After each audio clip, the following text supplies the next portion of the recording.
Did you know Japan has a mountain witch who never ages and never forgives?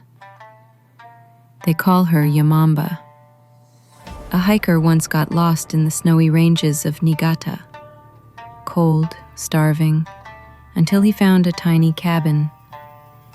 Inside stood an old woman, smiling too wide. She fed him warm stew, but her shadow on the wall had long claws and hair that dragged across the floor.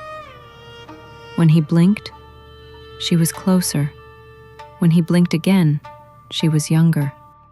That's when he noticed the pot.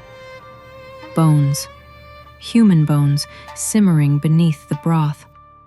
And the woman whispering, "Stay, I need more strength." He ran into the storm, but the mountain echoed with her laughter, coming from everywhere at once.